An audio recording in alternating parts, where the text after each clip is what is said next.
The heart of a thoroughbred. A new breed of touring bike. The new 80 cubic inch Harley-Davidson Tour Glide. So sleek, so smooth, it's more than a machine.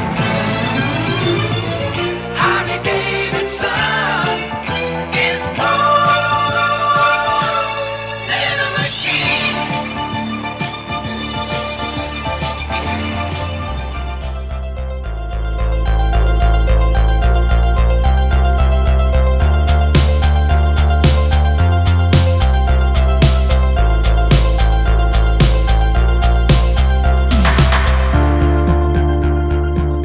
In 1969, Harley-Davidson took a chance by shipping its first ever motorcycle with a factory-installed fairing on it.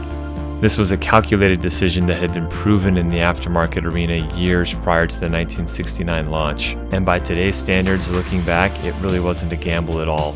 After the huge success of the Batwing fairing-equipped motorcycles like the FLTRX, Harley-Davidson continued to innovate and invest in the motorcycle touring space. In 1980, Harley-Davidson would launch their Tour Glide, their first ever frame-mounted stationary fairing. Not only did the FLT Tour Glide launch with a brand new fairing, but it also came with a completely redesigned touring chassis. You had Harley-Davidson's very first rubber-mounted engine. Before this, the electric glides were all hard-mounted to the frame. On this 1980 FLT, you also had an enclosed chain drive. For reasons relating to absurdly long service times, this enclosed chain drive was quickly replaced by a belt drive in the years to follow. This was a big step and a big moment in Harley-Davidson's history in terms of their progression towards becoming the king of touring motorcycles. Everything about this 1980 Tour Glide was hyper-focused on touring and touring comfort. A lot of the technologies that were first introduced into the 1980 Tour Glide would soon trickle down to other models. Things like the rubber-mounted engine would make its way over to the FXR. The new touring frame that was introduced on this motorcycle would make its way over to the Electric Glide. From the very first year, the Tour Glide was solidifying its name and its future name, the Road Glide, to being one of the pioneers in motorcycle touring. The 70s and 80s were the golden era of Grand American motorcycling,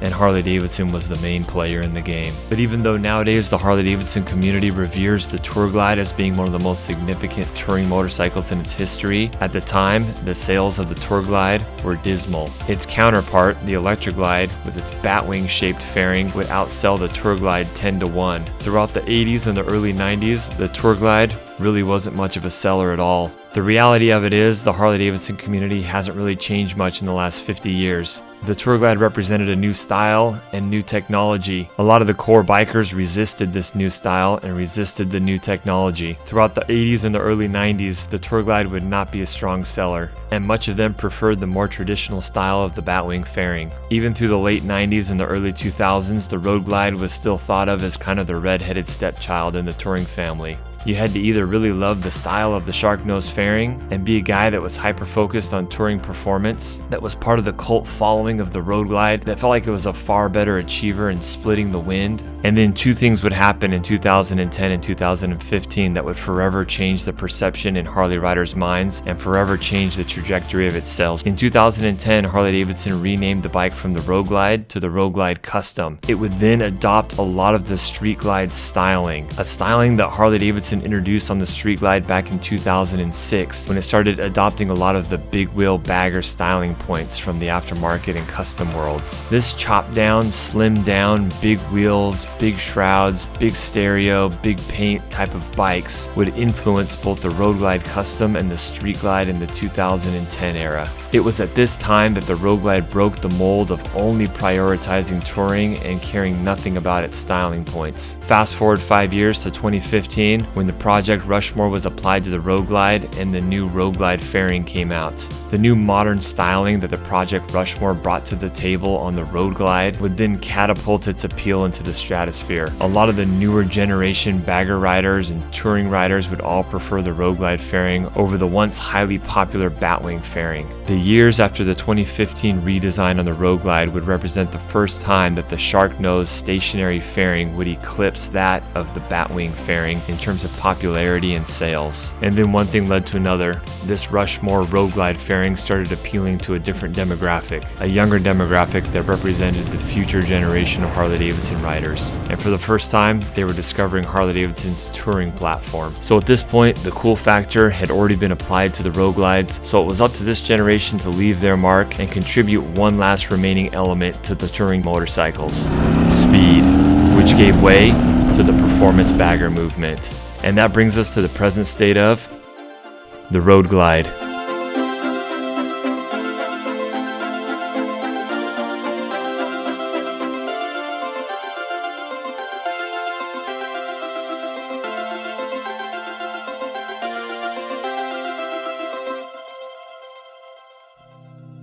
Hey, what's up guys? Matt here, coming to you from Laidlaw's Harley-Davidson. So we're going to be talking about the 2024 model year Road Glide.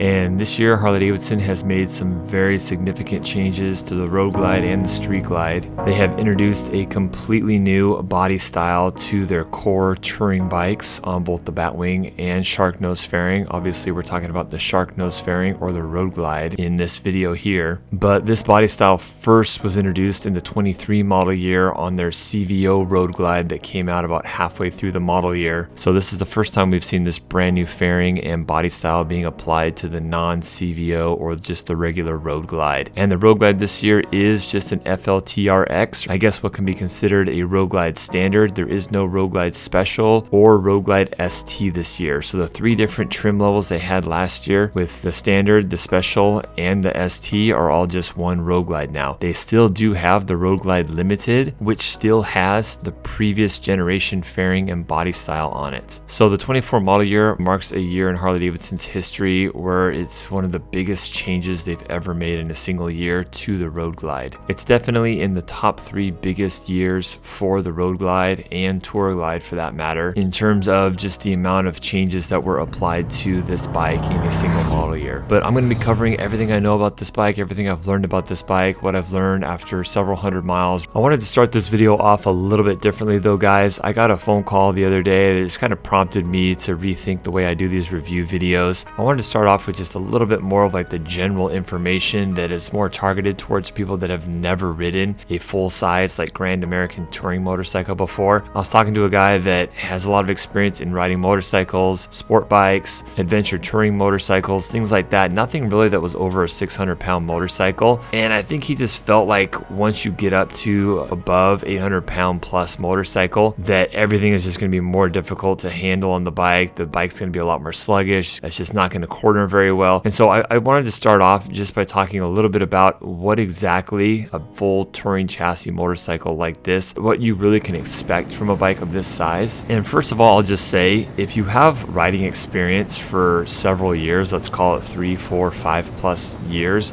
regardless of what kind of motorcycle it's on, chances are you'll be able to get on a full-size Harley-Davidson, touring class motorcycle and be just fine. The fact of the matter is these bikes are extremely well balanced. The chassis of this motorcycle, the frame and everything carries the weight very well. My advice is just ride one. Get your motorcycle driver's license, go to a dealership and actually ride one. And if you're one of these guys that just can't make the step into a Harley-Davidson because you think it's too big or slow or whatever, I would say ride it. And you will be shocked at just how well these bikes handle and accelerate and brake and perform. Are you going to be going around a turn 100 miles an hour dragging knee and doing wheelies out of the turns? No, you're not going to be doing that stuff. But if you're at a point in your life where you want to just go distances and travel and visit places and go on overnighters and you want the storage, maybe you want to put a passenger on the back, you want highway comfort, long duration, 65 miles an hour plus out on the road for hours and hundreds of miles, then there really is no substitute to a touring chassis motorcycle. Just the big large shark nose fairing alone on this bike changes the riding dynamics and the comfort level significantly. It can't be overstated. And I think a lot of people look at weight as like this big bad thing, and to a certain extent, yeah, a lot of weight, especially if it's not done properly, isn't a good thing, and shaving weight is typically a good thing. But when you're out on the road, you're doing 70, 75, 80 miles an hour in the open highway and you have crosswinds and you have large trucks and things like that, I don't want to be on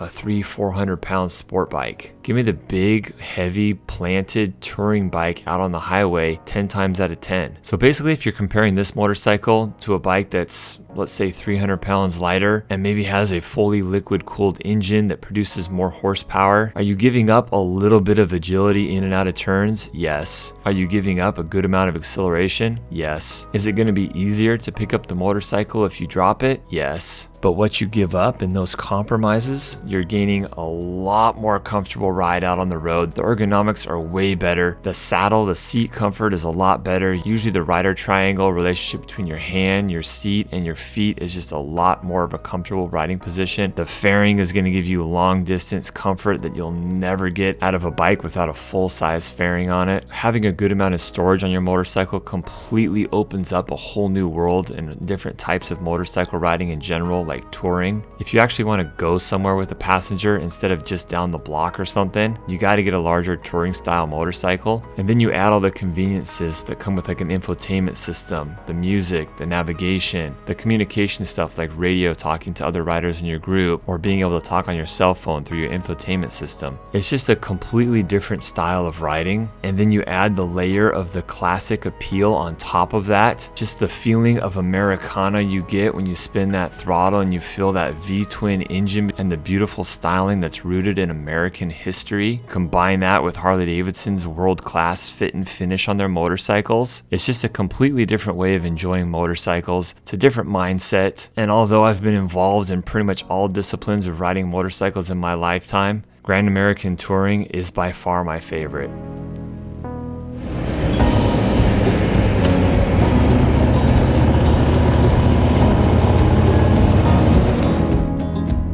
So let's start off with what is probably the most dramatic change to the 24 model year Road Glide, and that is the brand new redesigned body style. And this is by far the most easily identifiable feature on the Road Glide. So everything from the brand new shark nose fairing to the tank to the saddlebags to the fenders, everything has been redesigned. The rear fender I think is the one panel that was not redesigned, although you have the new lighting back there, so it looks like it's brand new. The good thing about that is you still have a lot of the same fitment in the rear fender. So your docking hardware, your clip-on attachments like rider backrests and tour packs and things like that. And on body styles, you're either gonna love it, you're gonna hate it, or you're gonna be somewhere in between. I personally really like the new style a lot. I think a lot of people really liked the Rushmore Road Glide, as I kind of alluded to in my history of the Road Glide. It's the fairing that made a lot of people fall in love with the Road Glide in the first place, and a new era of Road Glide riders with the performance bagger guys kind of came into life with that fairing as well. So it'll be interesting to see just overall if people really like this fairing and prefer it over the old one. So far in the first 2 months that it's been out, people that have come in and bought them, everything, like the feedback has been really positive about this new fairing. And so I think it's so far it's going to be a big hit with Road Glide traditionalists. But with the new fairing, you've also got the new infotainment system, which I'm going to delve into here in just a minute. You got 12.3 inches of infotainment goodness on here. And so you have all of the analog gauges that have been eliminated from the inner fairing. They've all been replaced with this huge 12.3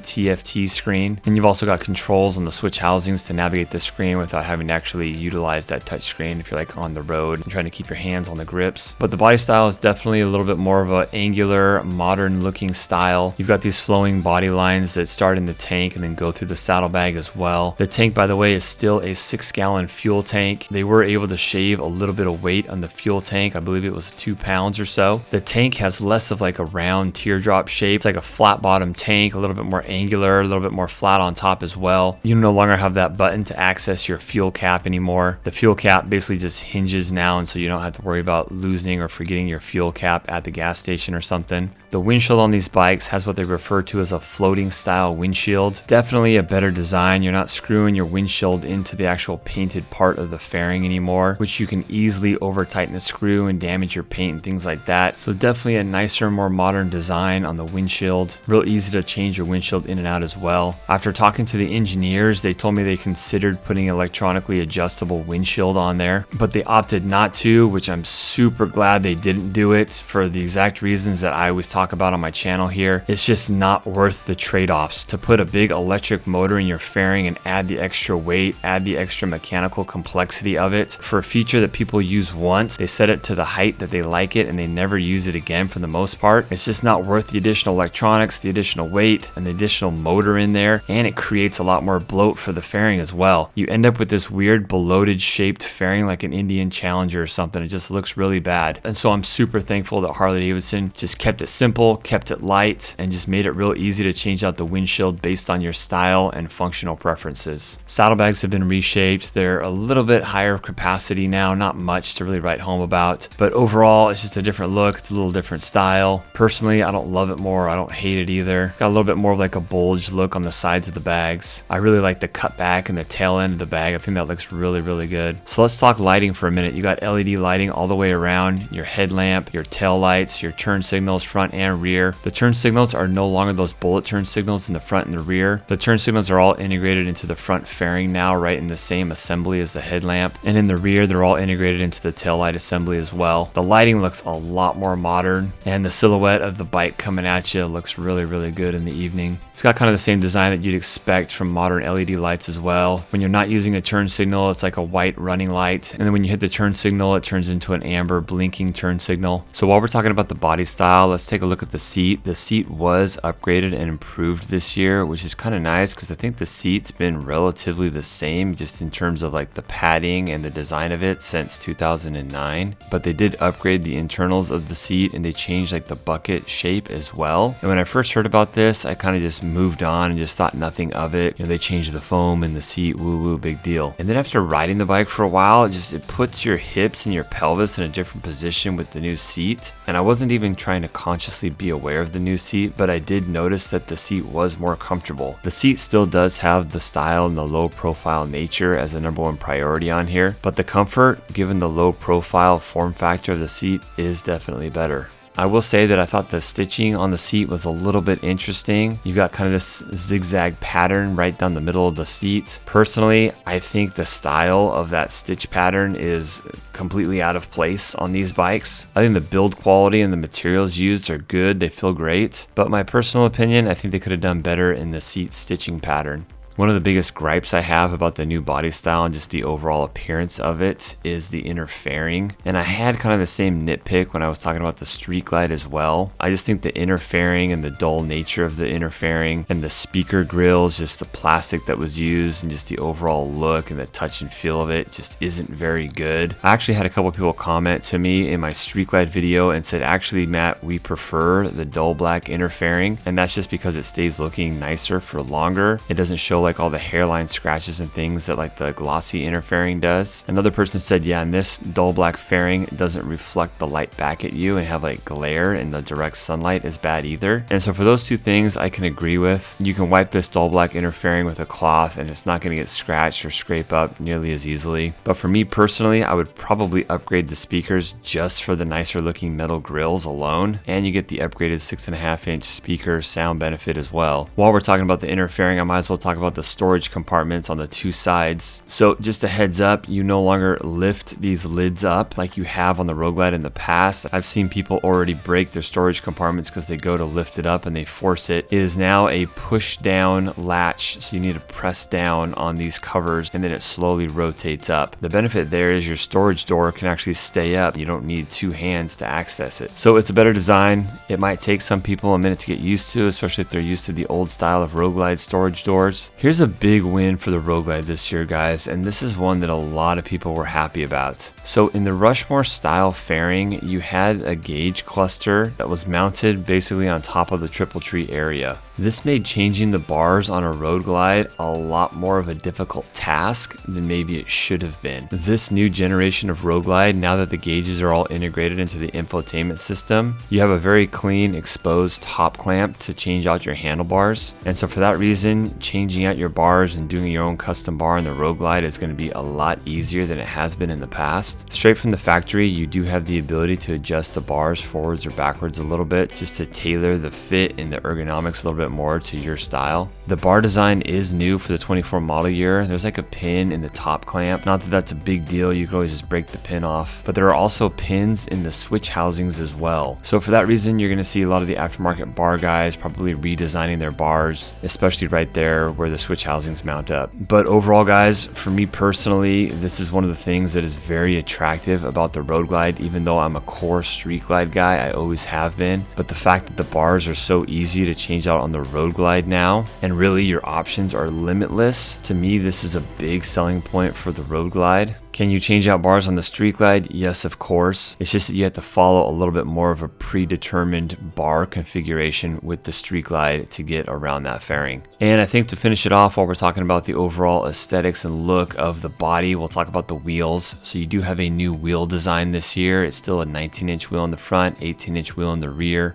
So we no longer have the Prodigy wheels, which I think is a good thing because they overstayed their welcome a little bit. The Prodigy wheels ran on the Road Glide and Street Glide specials for 4 years. So we do have a new contrast cut cast aluminum wheel design, which I think looks really sharp. I think it's a great looking wheel, especially for just a regular factory Harley-Davidson wheel. It doesn't have a cool name this year for whatever reason. I'm not really sure what the wheel did to deserve not getting named, but over the past 10 years, we've seen the Talon, we've seen the Enforcer, we've seen the Slicer and the Slicer 2, and we've seen the Prodigy wheel. And now we have a new wheel and it has no name. So next up, let's talk about the heart and soul of the Harley-Davidson, and that is the 45-degree V-twin engine. And Harley-Davidson is powering their Road Glides with the 117 cubic inch Milwaukee-Eight. The Milwaukee-Eight first debuted in the 2017 model year, so this is the 8th year in a row that they've been using the M8. Obviously, they've been bumping the displacement over the years. When the Milwaukee-Eight was first introduced, it was 107 cubic inches. Now you've got 117 cubic inches on this Road Glide here. So this 117 Milwaukee-Eight is significantly different than 117 M8s of old, and I'm going to be going into the details here. So just to reiterate, we did see the 117 M8 on like CVOs of old, and then all the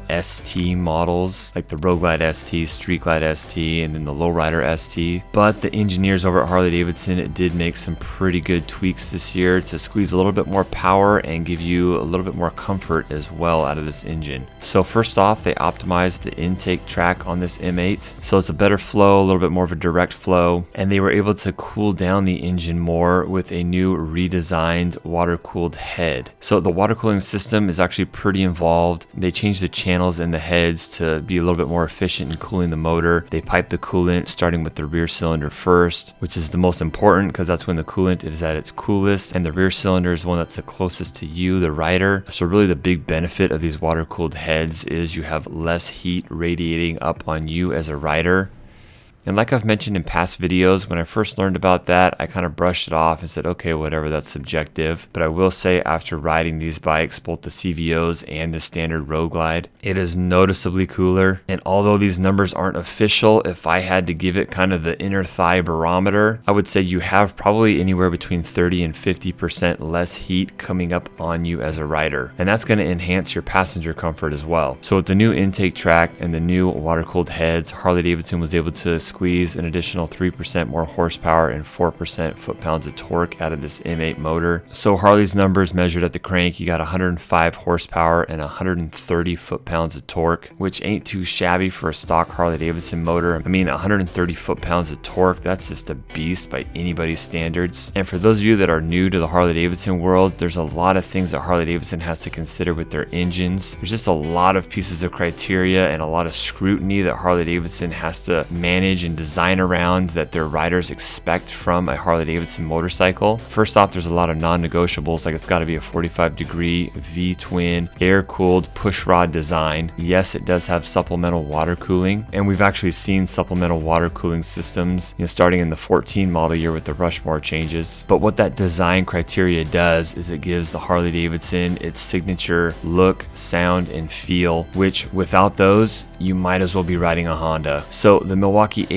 in my opinion, is kind of the perfect Harley-Davidson engine. In fact, it's so perfect, I don't really know where they're going to go from here. And the fact that the Milwaukee-Eight is now in its 8th year of production, this engine is solid as a rock. It is very reliable. Any of the early days trouble points or issues with the motor, like the oil pump or the oil case transfer issue, have all been worked out at this point. And really from day one, the Milwaukee-Eight engine has has been solid. I have a 2018 model year Street Glide that I just hit 30,000 miles on, and I've never had a single issue with my engine. So the N8 motor on these bikes is definitely a shining point of these motorcycles. Great power, they now run cooler. They've got the signature Harley-Davidson feel and character that so many people expect from a Harley-Davidson.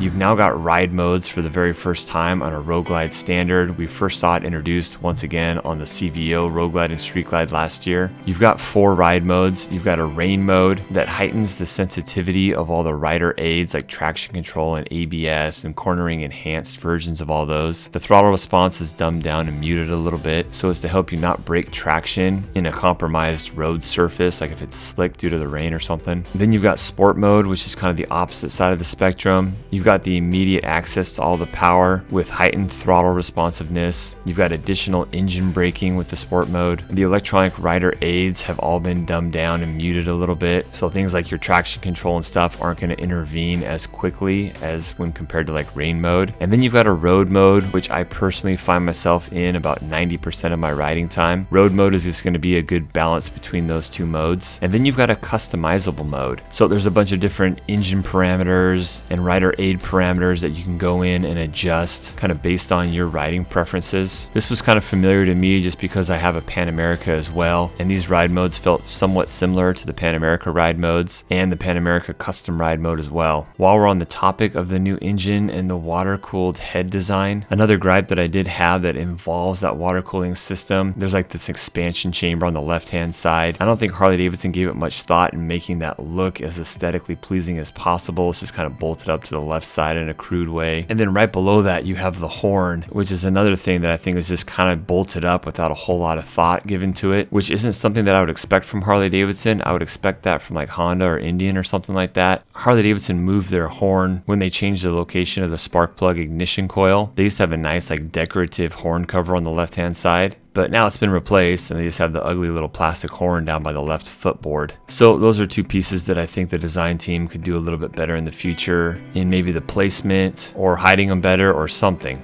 So now let's cover electronics, because I think visually, right, when people look at this bike, the interfering and everything looks significantly different than anything we've seen in the past 10 years. So like I mentioned already, you've got this big 12.3-inch TFT screen with a Skyline OS. So brand new operating system in here. I don't want to repeat myself too much from my Street Glide video, but basically you have no more analog gauges anymore. To the classic purist Harley-Davidson rider, that may not be a good thing initially. Some people just like the look and the feel of analog gauges and seeing that physical tack go up and down. But the fact of the matter is, now that we've got this big screen, the gauges are bigger, you can see them more easily, you can change the layout of the gauges, which I think is really nice. You've got this cruise mode, which is a traditional look of the speedometer and then the tachometer, and you've got a little bit of a media screen in between the two gauges. Or you've got touring mode, which moves all your gauges to the left hand side of the screen and maximizes your viewable area for your map. Or you've got the sport mode, which gives you just one single large tachometer in the center of your screen with the numeric readout of your speedometer in the middle of it.